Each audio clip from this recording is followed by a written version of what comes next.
Pacaryan putra lamun ngawekasan Ika wisanggeni maya Wisnu Pratena ana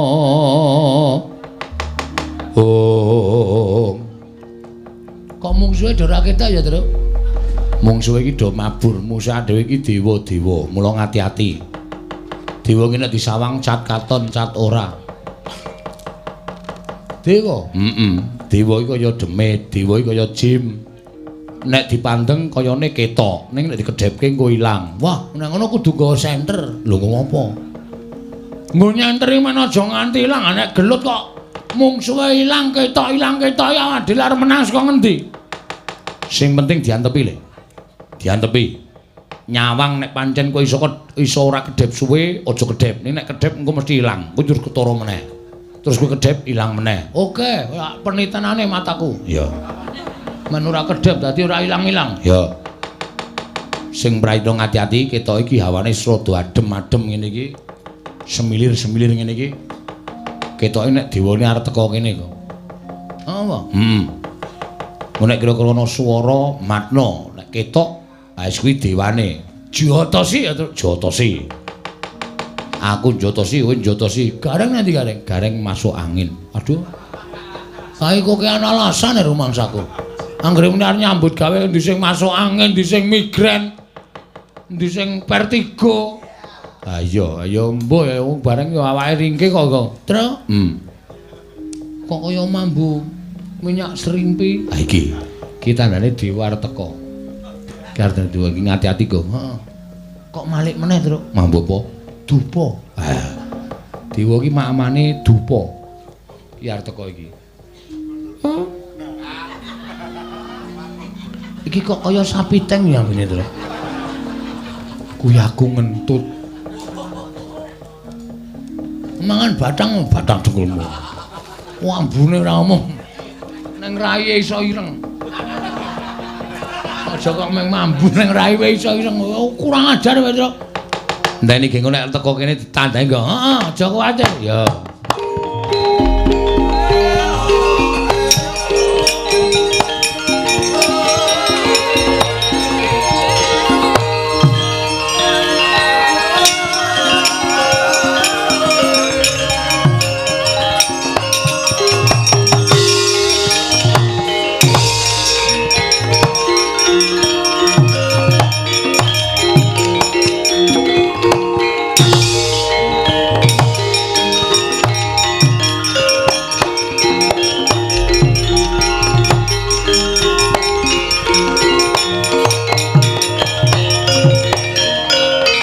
Tuntuti lamun katututan lamun mangsa prawira diktaya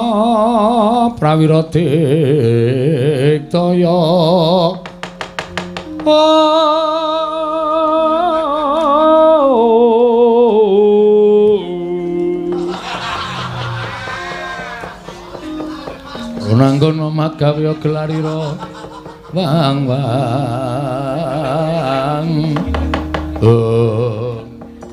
ngopo iku iki, Gong? Iki sing malahi bokongku plendhingan ya iki. Lah ngopo? Sing ngene iki cilaka malah do dirambati cokor. Wong aku sang ngula lho. Ha iya. Kok ora wedi ya? Ya ora. Ora galak kok. Iki kok tak sawang kok cat katon cat ora.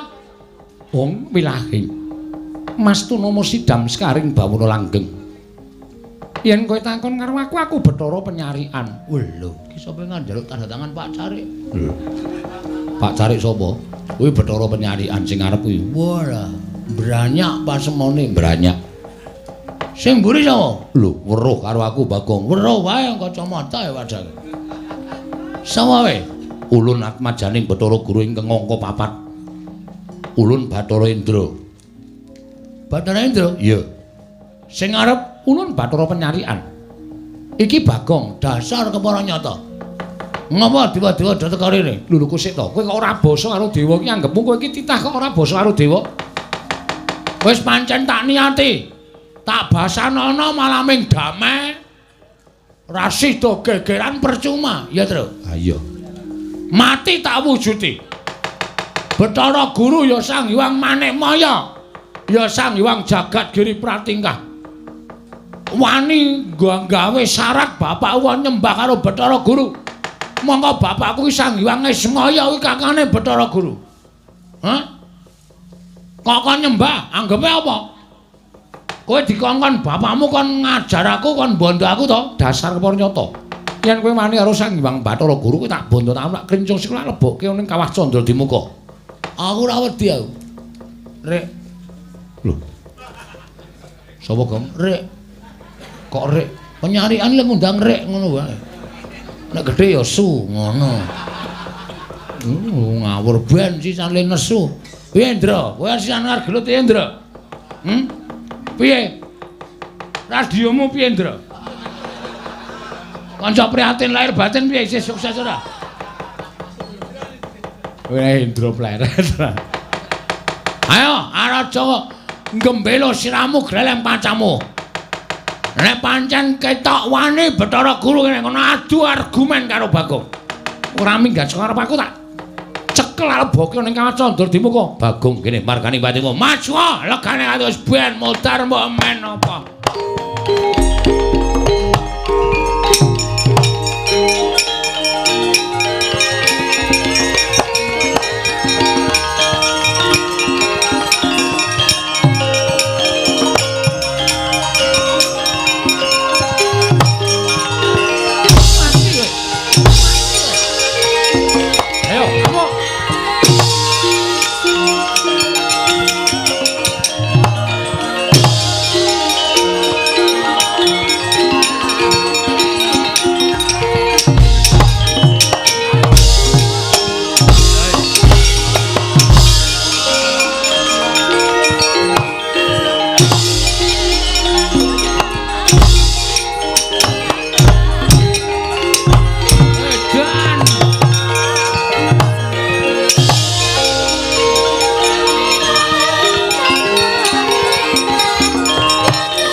Cetha wis kalah mutlak iki.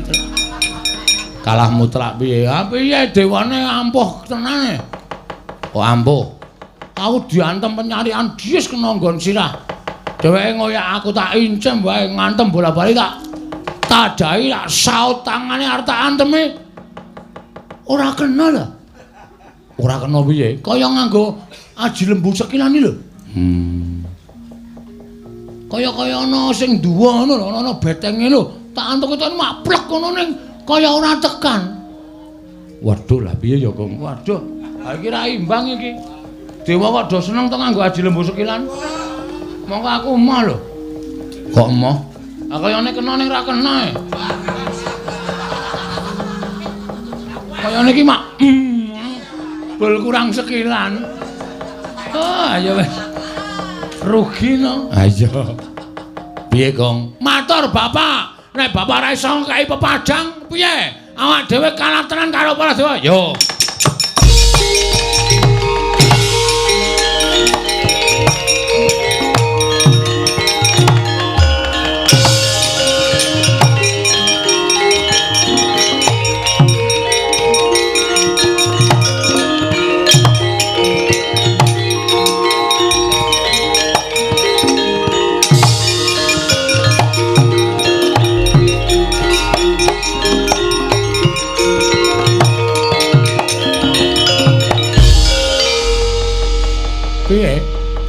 Ketiwasan, Pak. Ketiwasan piye? Wis berlut karo dewa, Pak. Rame banget, Pak. Wis perang. Wis, geger ora karo-karuan. Ning Kocapa piye? Bareng aku arep ngantem karo Petruk iki, angger tak antemi kurang sekilane lho, Pak. Kaya kena ning ora kena e. Ah, kuwi jenenge aji lembu sekilan. Kuwi raji ora diwatek ning dewa wis duweni kabeh. Waduh. Nang ngono ra iso dijotos. Sing muni ra iso sapa? Iso. Carane aji kuwi bakal ilang nek disembah ping 3. Terus ling ngantem aja sirah. Aja dodo. Ning weteng medun. Asli? Heeh. Piye, Tru? Mangkat. Oke. Nyembah ping 3, sing diantem weteng medun. Wah, malah pusat kuwi. Ayo. Ditenono slentri iki wedan. Yakin wis tak sembah, antem kon. Wah, wis mesti do mules kabeh dewane.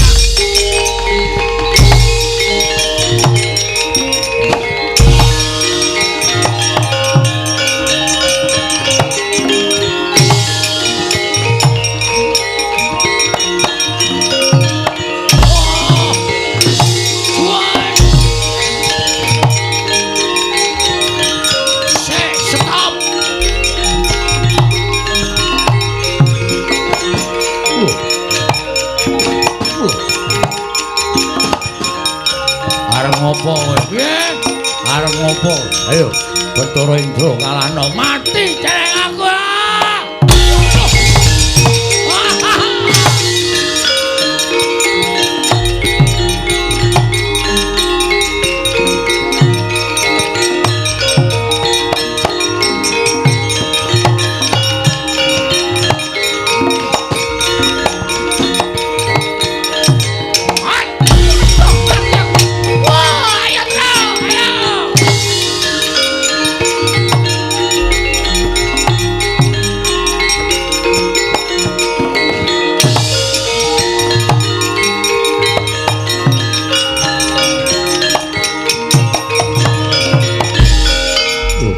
Bathara Indra napa?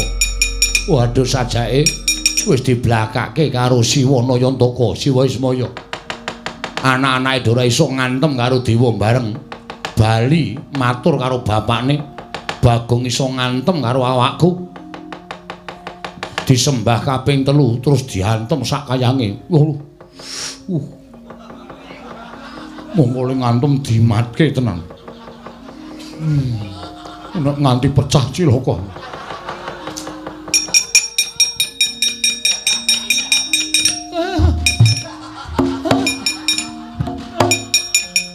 Kyai Bathara penyarian. Iya Kakang, mati aku Hedian Petruk anu gareng ngawur banget. Waduh. Iladal.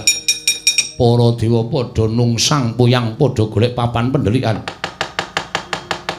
Ponokawan Gareng Petruk Bagong kuat nadai daya kekuatan genine Bathara Brahma. Aku meguru karo kowe legane atiku.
Matur nuwun.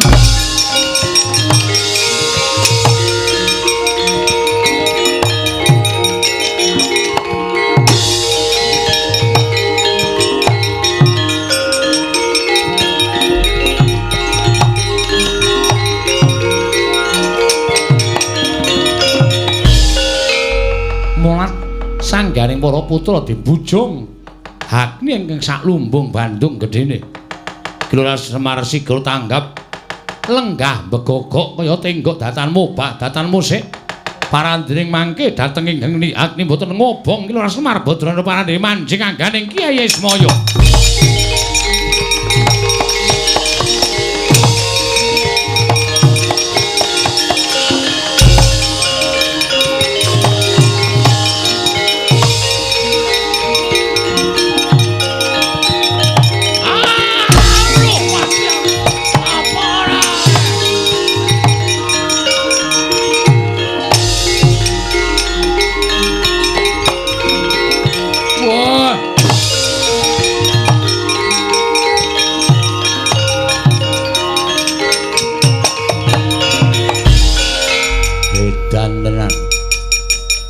Atase Panakawan kok ngorak-arik dewa. Ora mung ngorak-arik dewa, ngorak-arik pasir kowe kulino. Ya, kowe areng apa kowe? Aku ya Madipati, wis ngerti rasa ngenalke. Aku Bagong, wis ngerti. Ayo kowe gelem tak boyo ning kayangan apa ora? Ora. Nadyan modar ora bakal aku gelem tak boyo ning kayangan. Wah, ladal. Wani harau sing tak wedeni omong. Jabut nyawamu. Wah, jabut untumu. Waduh. Wah, iki kok nekat iki. Nah, ora iso jabut nyawa, iso jabut untu kok.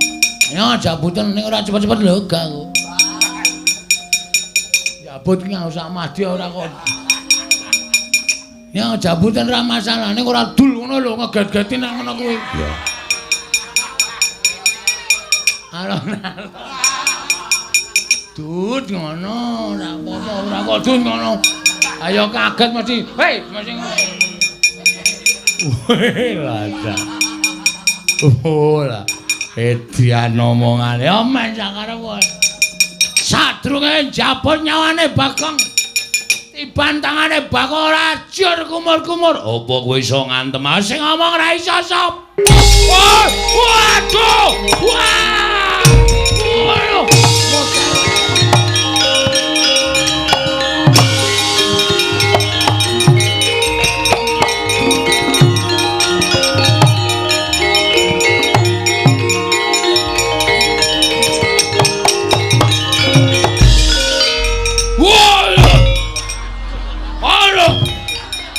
Yang Madipati kenang apa? Aduh.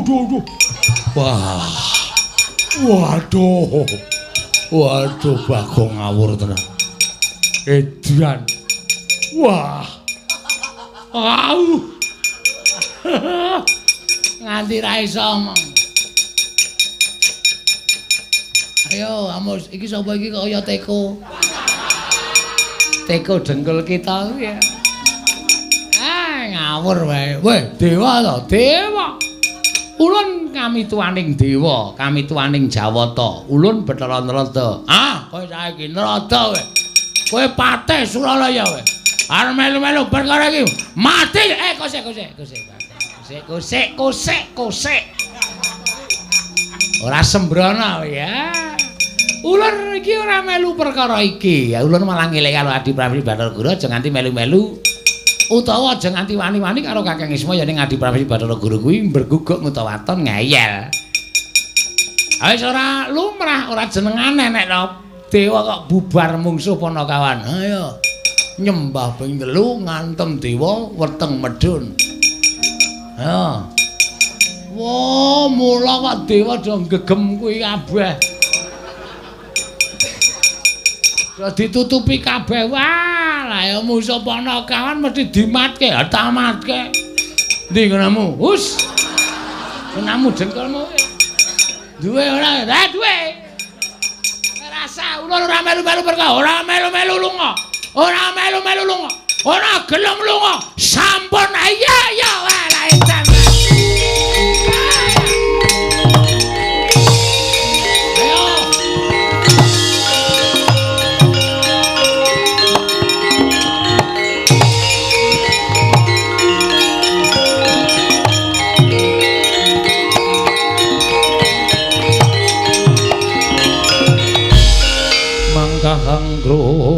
sumbar lindhu bumi kuncing kumalu kuntur katuk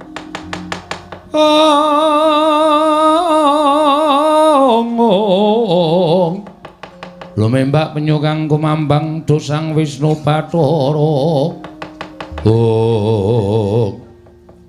milahing Mastu Nama Sidam sekaring bawana langgeng lah kok dadi kaya ngono kananing para Panakawan apa pancen wis diajangi jembar karo Kakang Ismaya yen to Panakawan kudu wani kalan para Jawata Nala Garing Petruk Bagong kita wis gawe wirangking para Jawata nganti padha kapracondhang bali marang kayiwangane dewi-dewi yen pancen kita digdaya sak wong atuwa kita kudu kuat nadai Cis Trisula yen kita kuat nadai Cis Trisula ulun ngakoni lan ulun bakal maringi wujuding pelempertangga jiwa Jambudipun Nirmala Panakawan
Melayu-melayu kok njur ndelik.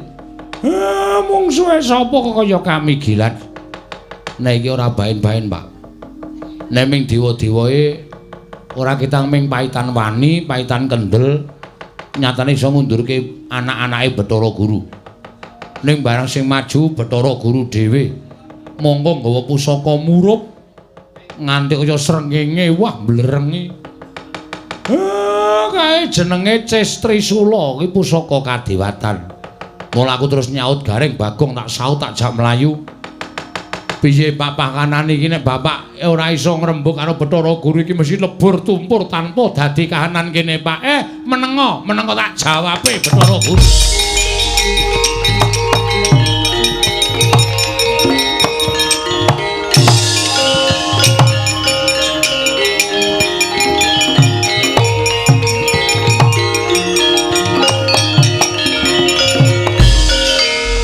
Marika den prayitna semuriris eka balik titiyoni gandayani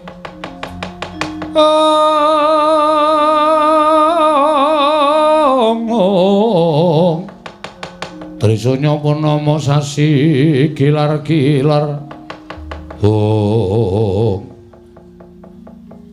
Manik Maya Kakang Ismaya wonten dawuh. Kok sik to, nek kaya ngono kuwi apa apik to? Lah iki kira anak-anakmu dhewe to arep ragane sarwa sekeng. Ragane sarwa kuciwa. Nala Garing Petruk Bagong ki ra isih klebu anakmu, wong kuwi ya anakku, mongko aku ki kadangmu tuwa. Lah kok dadi kowe mesti wujuding pusaka ora pangling Cis Trisula.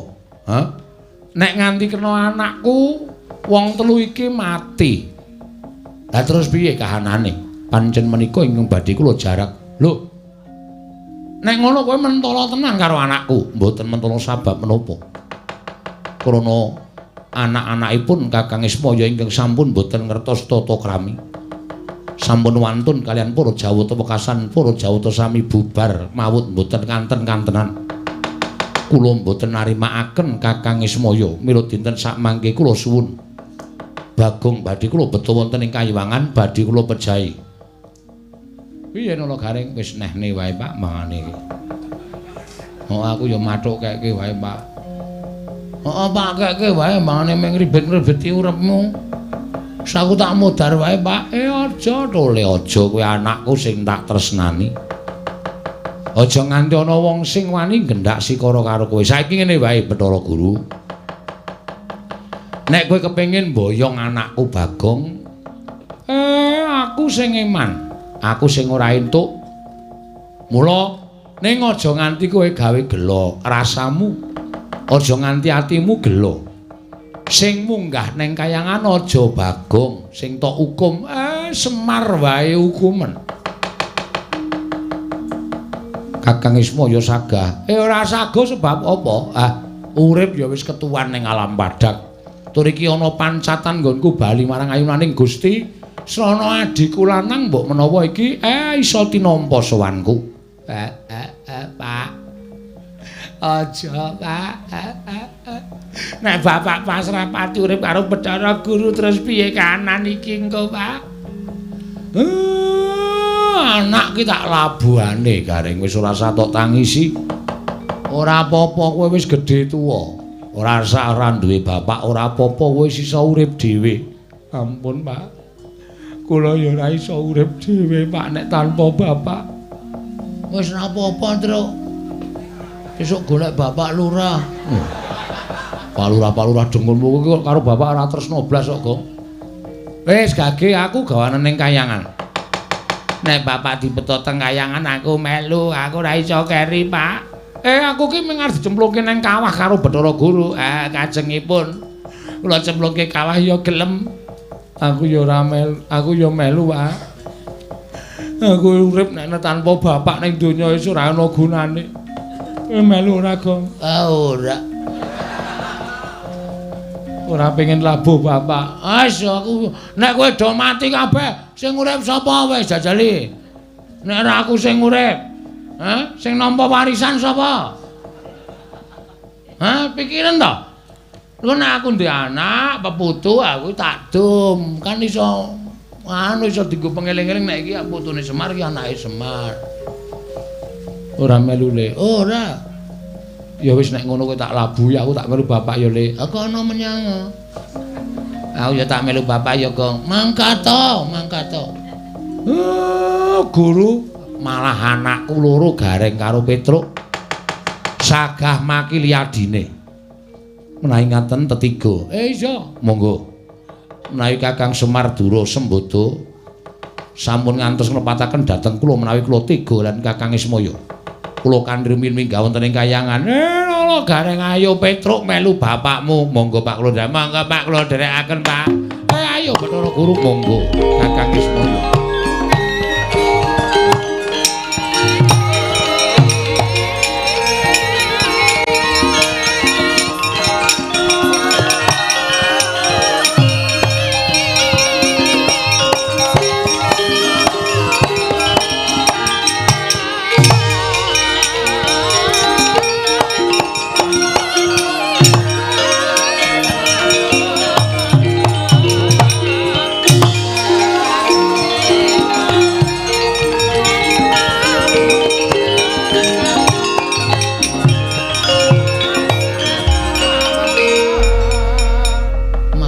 Do gelem.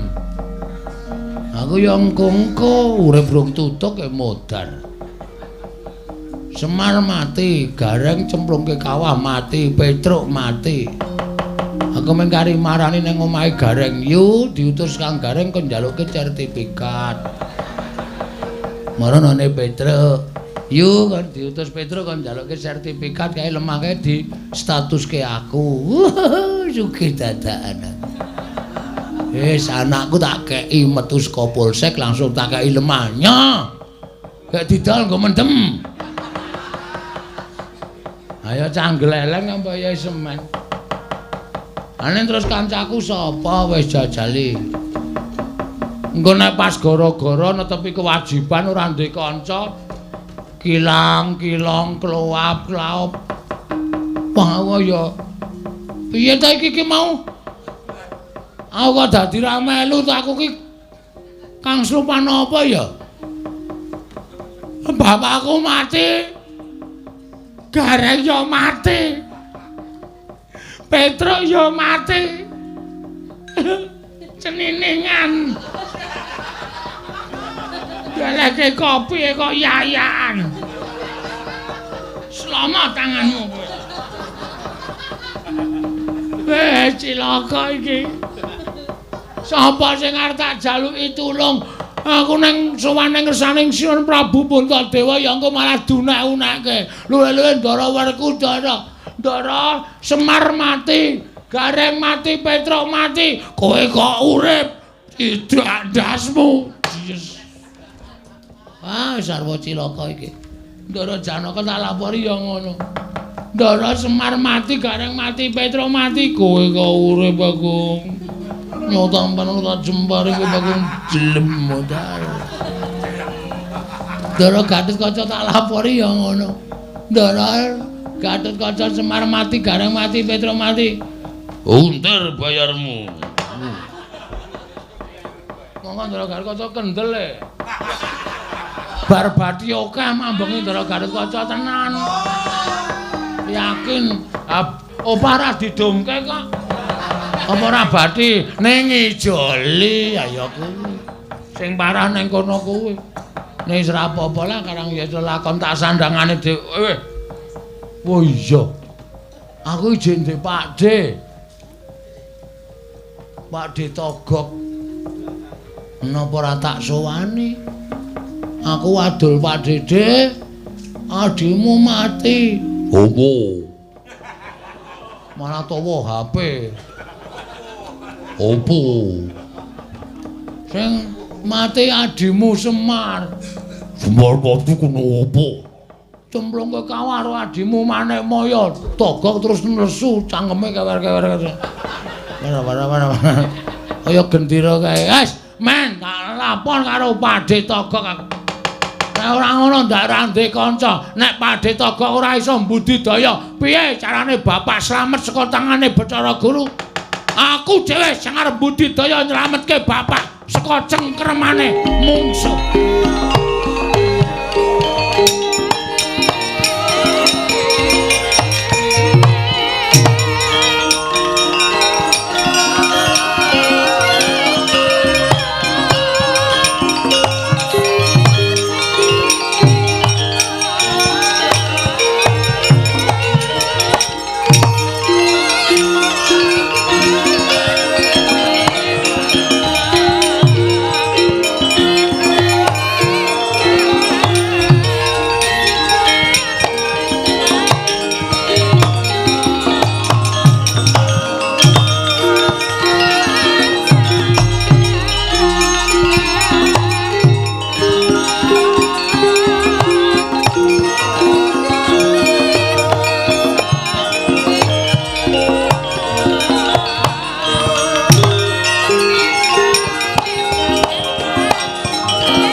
iku saknyatane goncang seret winangun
madyaning padukuhan pinastan padukuhan Jurang Porong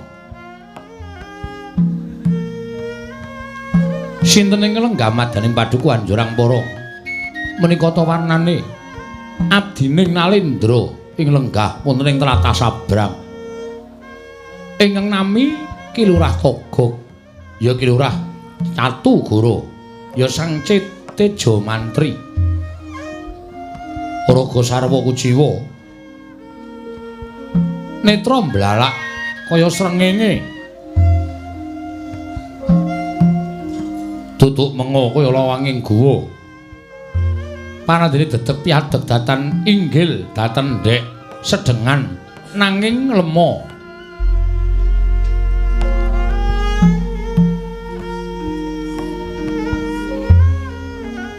pasuryan cawus katingal kucem krana nalika semanten kacarita Ki Lurah Togog nggadahi sesakit inggih menika pipis legi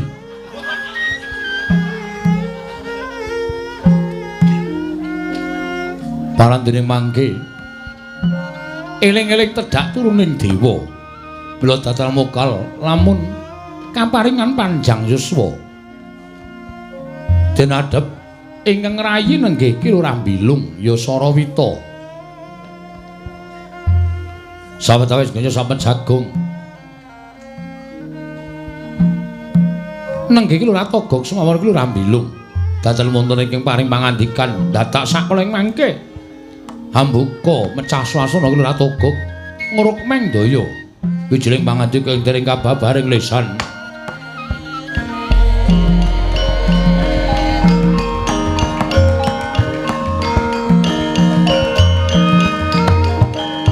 oh iku sanyatane kira-kira sibra saya lepta sumangke kalile bocah sere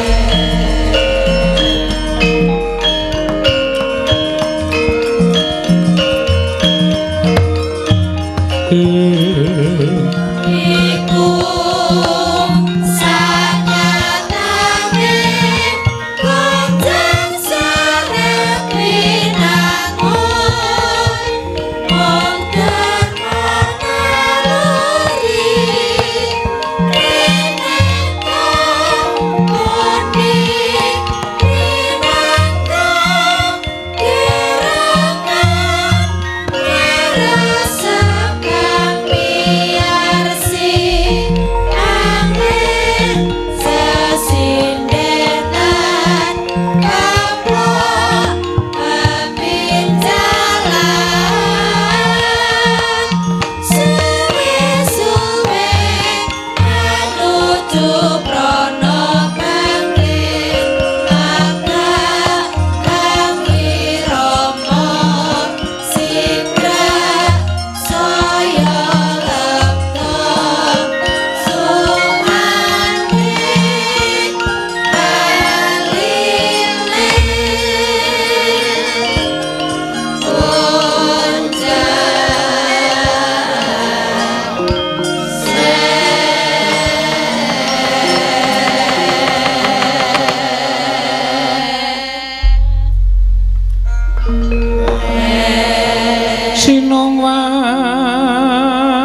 wate jagat kinari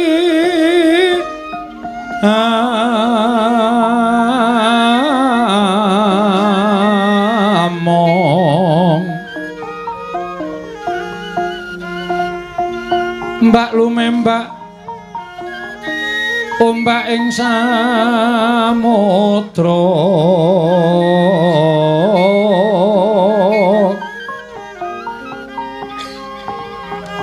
ae ana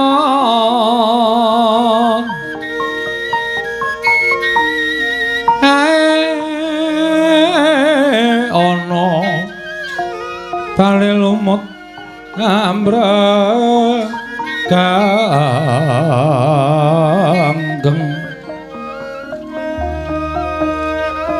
awita denceng dencengan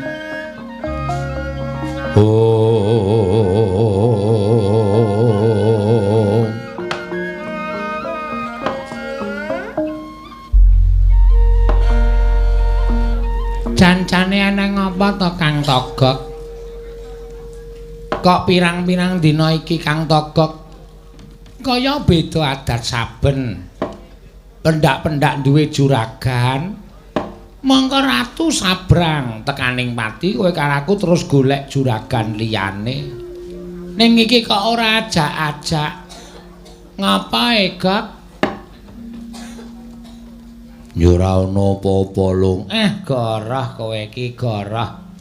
Wong biasane kowe iki nek ora ana apa-apa ki akeh lemu omong, akeh lemu gojek. Saora-orane mesti ngejak cangkriman karo aku. Aku ki jane wis tuwa. Ning kok gampang dibebeda rasaku ya, Lung. Dibebeda karo sapa?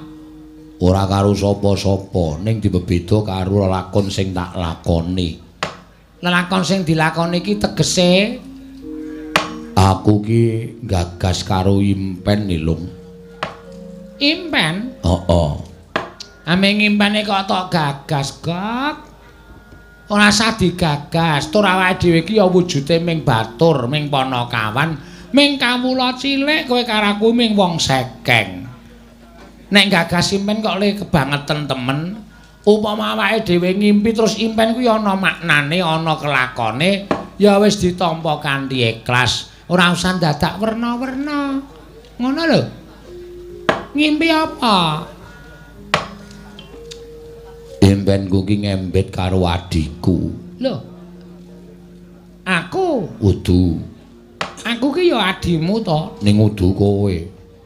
Impenku ki ngembet karo adhiku ya kuwi Semar. Lho. Aku ngadingaren. Monggo kowe iki arang-arang ketemu karo Semar. Nek ora nderekke Ratu Gustine awake dhewe nyabrang ning tanah Jawa, ya ora ketemu karo adimu Semar. Kok dengaran iki tok impekke. Engko gek ming kangen. Ayo, nek pancen kowe kangen karo adimu Semar, sowan nang gone Semar, ning Karang Kadempel, kangen-kangenan. Rasah. Kok rasah?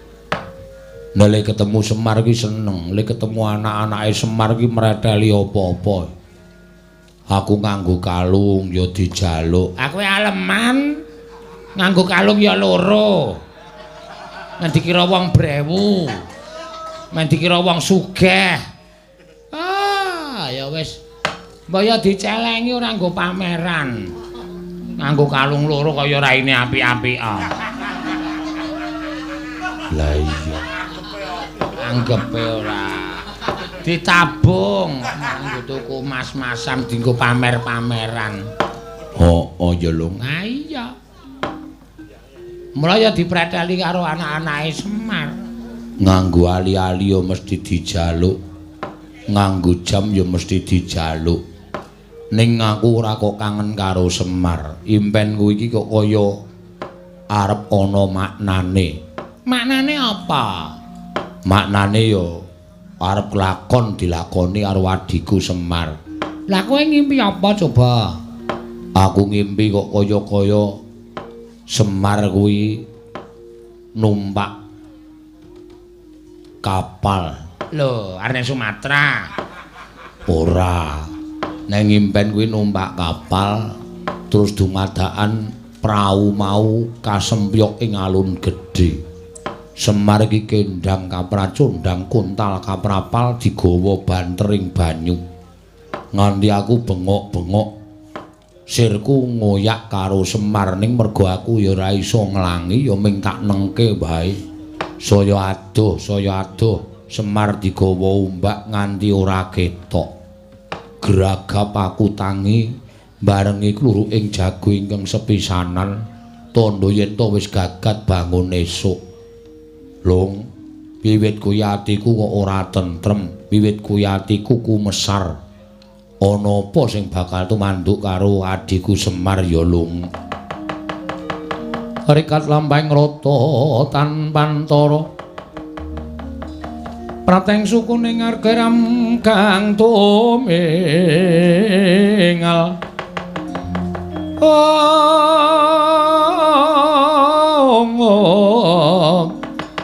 Eram kang tumingal dendeng saengga praja. Dereng ngantos dangu sami mbawacana. Kasarupraptanipun Ki Lurah Bagong ingkang wis prapta bali wis maning Ki Lurah Togog mangono pangudas marane. Wah. Kula nuwun. Wah. Assalamualaikum. Pak Togog. Sapa lu? Nek suarane kok kaya anake Semar. Wah, ya kuwi anu ingkung kuwi lebokno kuwi. Sego-sego kuwi lebokno kuwi, buah-buahan kuwi lebokno arep mangan entek-entekan kan. Wis teko Bagong dibukake ya ponakane kok ya. Wah, ngopo? Bukake wae. Ada perlu sama Diko. Yo tak bukake sabar. Wis buka kok wae. Lho, wis buka. Wis tak jugil. Ora edan gawe lawang kok dijugil kene le, kene go ngono apa? Ngono ya wae. Yo.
Kurdo Sroma Bangga Wagut Gati Nyomawukyat Iro Wang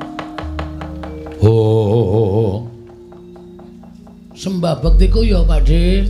Ya tak tampa. Pakde mbilung bektiku ya Pakde. Ya tak tampa Bagong Cak Bagus. Kok omahmu wis beda Pakde? Beda piye? Kok nyenyet? Ora ana apa-apa. Weh gleleng. Kae dhuwur kae lukisane sapa ya Pakde? Ayo lukisan aku nganggo sandangan Jawa. Lho kok kaya celeng. Lah. Ya sekarang sing gambar ya ora patek iso. Mula ya wagu bentuke. Heeh, Pakde. Apa? Aku ngaturke bekti. Ya tak tampa. Pakde mbilung mbok gawe-gawe wedang ngono Pakde. Wah, malah di wong tuwa dikongkon. Ya, tak gaweke. Senengamu apa? Kopi. Ya. Pahit apa legi? Pahit. Legi ngopo?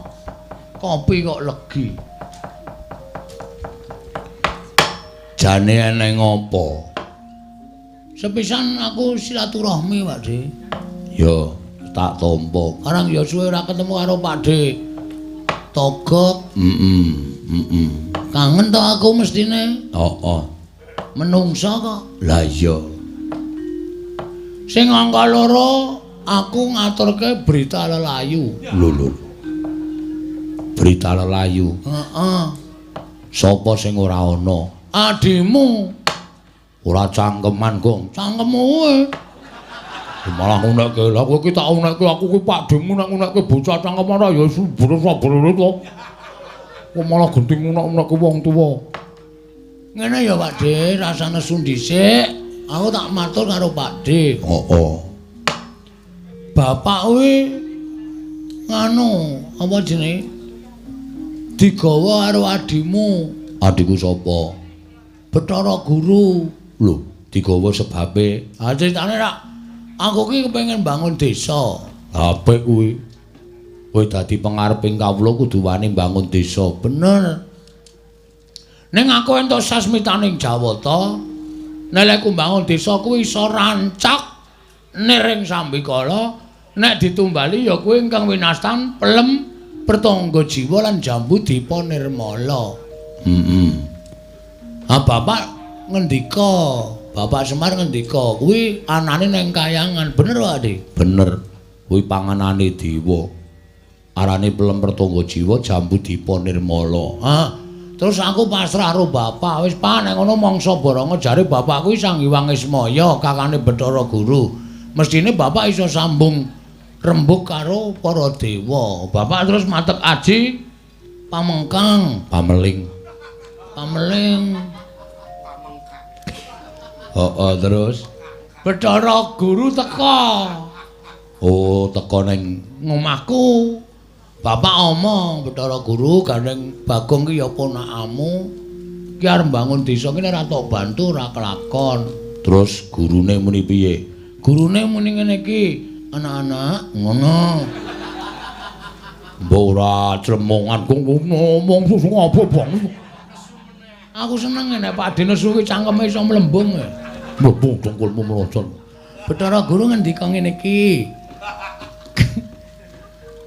Kakang Semar, aku sakula purun maringaken pelen pertangga jiwa ning sekilone 4.000. Pelen pertangga jiwa kok didolku ngomong sapa? Apik tenan kaya apa? Kaya iwak. Apa? Iwak brontak lho. Nek nesu saya mlembung. Ning kula kepengin titah siji sing mboten nyembah kalih kula, mboten tata krama kalih kula kedah tata krama kedah nyembah. Lah titah mau sapa, Bapak? Bapak kon nyembah karo Bathara Guru kon basa Bathara Guru. Aku rak muring to, Dik. Mestine wong tuwa kok kon basa karo adine. Lah iya. Bathara Guru unek-unekke. Lah jenenge kowe kuwi kewanen nek kaya ngono kuwi. Bathara Guru kuwi dewaning para dewa kok tok unek-unekke. Sik, Pakde, salonmu dicilekke sik. Salon ndi? Lah kuwi ngisore rong kaya horen. Horen dengkulmu mlocot ora. Aku nesu mergo aku mbelani bapak geger. Terus geger perang rame kae dewa-dewa kalah karo aku karo Gareng karo Petro. Aku Bathara Guru kuwi maju nggawa drei. Nggundrei lambemu apa? Nggawa cis trisula. Aku mundur mlayu. Bathara Guru adreng arep mateni karo aku arep cemplungke ana ngendi jenenge Pakde sing nggone nyiksa wong kuwi? Ngendi? Kuwi lho. Apa jenenge? Kawah. Kawah Sikidang. Ora Ndiyeng. Kawah Candra Dimuka. Kawah Candra Dimuka. Bapak ora trima. Wis Bagong tak wakilane. Gareng ya ora trima, Bagong ya tak wakilane. Petro ya ngono. Petro ya makili aku dadi jak munggah nang kayangan, Pakde. Piye perasaanmu, Pakde? Mula aku sambat karo Pakde Tomi, Togok kuwi supaya bantu karo bapak aja nganti bapak tekan ning sirna, Pakde.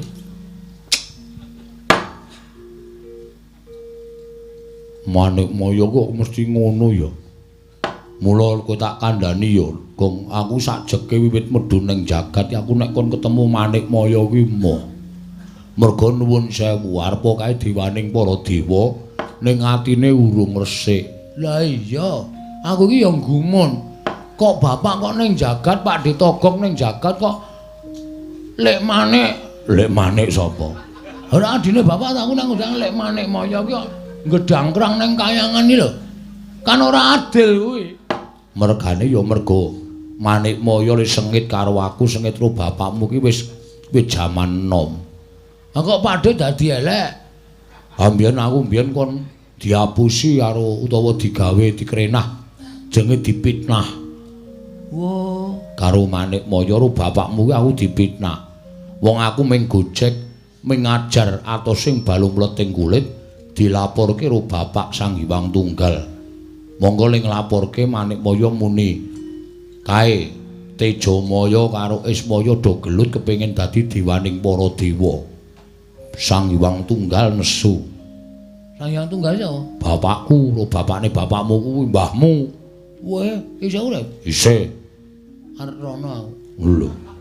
Ngerti dalane apa? Ngegrab. Ora diterke. Ku tak omong critane sik to. Ha iya terus piye? Bareng ngono aku didukani karo Sang Hyang Tunggal. Didukani karo Simbah. Tejamaya Ismaya kok kelakuanmu kaya ngono. Padha regejekan ming kepengin dadi dewaning para dewa. Kowe tak dadekke dewaning para dewa nek Tejamaya iso nguntal gunung pagering jagat sisih kulon. Ismaya iso nguntal gunung pagering jagat sisih wetan. Terus aku yo niat gunung mau arep tak untal, cangkemku tak ambake nganti kepleh-kepleh kaya ngene. Mbok sok diwiru, Gek. Cangkem kok diwiru, men rapi ngono lho. Bapakmu yo adreng wedi dawuhing wong tuane, pagering gunung sisih wetan diserot, mula saparuh gunung mlebu ning wetenge bapakmu kuwi, mula wetenge kepleh-kepleh. Terus dadi elek kabeh. Terus dikon mudhun ning jagat sing dadi dewa Manikmaya. Pancen kae kesasapan jiwa kamanungsan tegese kesasapan watak sing elek. Mula tekan seprene janjane Manikmaya nek karo aku ku ya gething. Mula aku moh nek ketemu karo bapakmu ya gething. Mula bener jagat ki eneng siji wong sing ora nyembah karo Bathara Guru ya mung bapakmu kuwi. Ah iya. Iki bapak wis digawa karo Bathara Guru ditumpakke patroli. Karo Gareng karo Petruk. Ra urung mung dipatrapi pahukuman karo Bathara Guru. Wah, apa? Aku njaluk tulung wae. Njaluk tulung apa? Gandheng kowe kakangne bapak. Mbok bapak ditulungi, Pakde, mesake. Nek tenan-tenan cemplungke kawah. Aku rak kelangan bapak, aku rak kelangan Gareng, kelangan Bagong to, Pakde.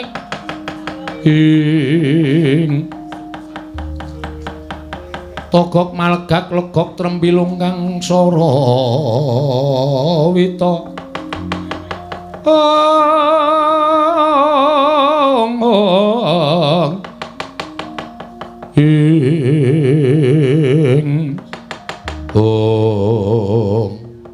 Nek aku sing munggah ning kayangan ndak kriwikan dadi grojokan geguyon dadi tangisan, Gong. Nek kowe arep bantu karo bapakmu, kowe tak dandani, kowe tak bantu. Dandani cara apa aku? Ya pokoke manut karo aku, tak dandani wong sing mlebu metu ning kayangan ning ora ana sing ngelekke. Sapa? Dewa? Ora. Titah wae. Ning kowe gelem ora? Sing mlebu metu kayangan dadi kekasihing dewa kuwi ming bendaramu Raden Janaka. Mula kowe tak dandani kaya dene Raden Janaka. Oh, ana wong tuwa tak plintir cangkeme tenan. Ketoke aman, ketoke tentrem. Engko nek nganti Janaka sing tenan ngerti. Apa ora dipecah sirahku? Ndaramu ki wong awas, ndaramu ki wong pinter. Nek ngerti kowe sing dadi Janaka ora nek nesu malah sajake seneng. Weruh polahe beda karo wadat saben. Ngono ya? Ya wis apa-apa wis. Bagus ya aku. Bagus kaya Raden Janaka plek ora geseh. Wah. Arep golek rondo sih. Aja dinggo kurang ajar ora sak penake. Lumayan ya nyaut-nyaut siji loro. Wis padhe ganti septo Pak De. Yo, saiki kowe sedakep. Ning nek wis dadi ora gleleng lho. Ora tak nggo nulungi bapak kok gleleng. Wis yo. Tak suwunke karo sing gawe jagat muga-muga iso kasembadan penjangkamu. Bisa wujud Raden Janaka kowe le anakku cah bagus Bagong. Oh, Pak De.